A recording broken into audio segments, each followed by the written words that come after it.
Buonasera e ben ritrovati con l'informazione flash di New Sicilia. I principali titoli del pomeriggio. È stato assolto l'imprenditore ed editore Mario Ciancio Sanfilippo. Lo ha deciso la prima sezione penale del Tribunale di Catania nel processo per concorso esterno che lo vedeva imputato. Secondo i giudici il fatto non sussiste.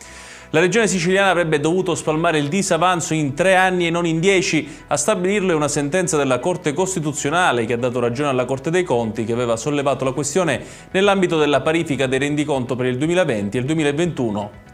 L'arresto di Matteo Messina Denaro e la sua morte hanno aperto nuovi scenari. Lo Stato dà risposte insufficienti agli apparati investigativi che cercano di svelare le nuove linee strategiche della mafia.